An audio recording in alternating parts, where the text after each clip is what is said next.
apa yang dimaksud dengan junub. Memang dalam beberapa kitab fikih, baik dalam bahasa Arab maupun dalam terjemahan atau dalam obrolan kita sehari-hari, kadang-kadang kita sering mendengar istilah junub.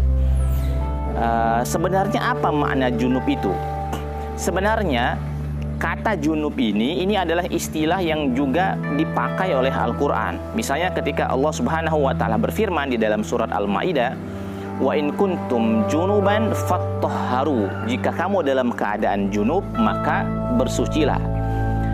Nah, Syekh Wahb Az-Zuhaili saat memberikan penafsiran tentang ayat ini di dalam kitab tafsir beliau, kitab Tafsir Al-Munir namanya, Syekh Wahb Az-Zuhaili menjelaskan bahwa junub itu maksudnya adalah untuk menjelaskan kondisi di mana seseorang berada dalam posisi jauh. Jadi junub itu adalah jauh. Jauh dari apa? Maksudnya adalah jauh dari ibadah dan jauh dari masjid. Kenapa mereka jauh dari ibadah dan jauh dari masjid? Karena mereka dalam posisi sedang berhadas besar dengan dua alasan. Jadi kata junub itu, kata Syekh Wahb Az-Zuhaili, orang dalam posisi jauh dari ibadah karena dalam posisi berhadas besar karena dua alasan. Yang pertama adalah karena mereka setelah melakukan hubungan suami istri, jima. Lalu kemudian yang kedua adalah kondisi junub itu juga disebabkan karena keluar sperma walaupun tidak dalam kondisi hubungan suami istri. Jadi dua sebab inilah, jima dan keluar sperma, inilah yang membuat seseorang dikatakan sebagai dalam keadaan junub. Jadi kalau seandainya sekali waktu ada orang yang mengatakan saya dalam posisi junub, maka kemungkinan besar antara satu di antara dua alasan ini.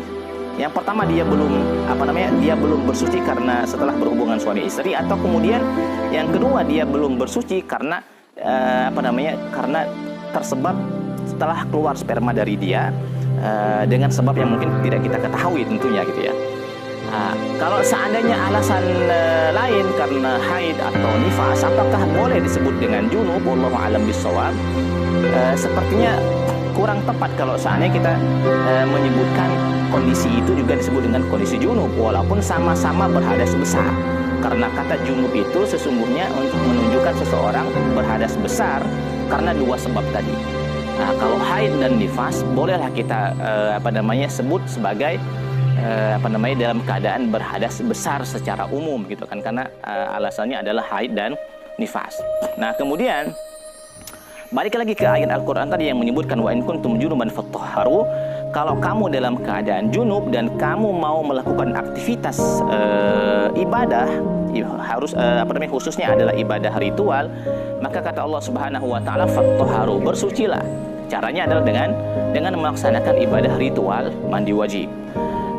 Ada hal yang lebih penting juga yang perlu kita bahas di kesempatan kali ini, bahwa orang-orang yang dalam keadaan junub ini mereka terhalang untuk melakukan beberapa aktivitas ibadah, khususnya yang pertama adalah terhalang untuk melaksanakan ibadah sholat.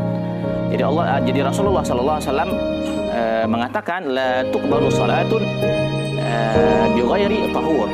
Sholat itu tidak diterima kecuali dengan keadaan suci gitu ya, baik dari hadas besar maupun dari hadas kecil. Yang kedua, orang yang sedang dalam keadaan junub juga tidak boleh masuk masjid gitu kan, karena Rasulullah SAW mengatakan la uhillal masjid lil haid walal junub. Saya tidak menghalalkan masjid itu bagi orang yang sedang haid dan bagi orang yang dalam keadaan junub.